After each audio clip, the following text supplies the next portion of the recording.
Қайырлы күн Қарағанды индустриялық университетінің құрметті оқытушылары, қызметкерлері, студенттері және құрметті қонақтары. Ашық деп жариялаймыз.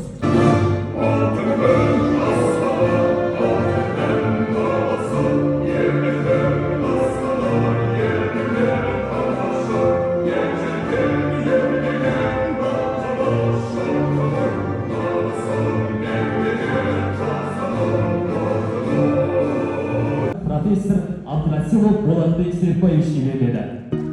Слово для поздравления предоставляется ректору Карагандинского индустриального университета. Жаңа өмір бастаған бірінші курстың студенттеріне қош келдіңіздер дегім келеді.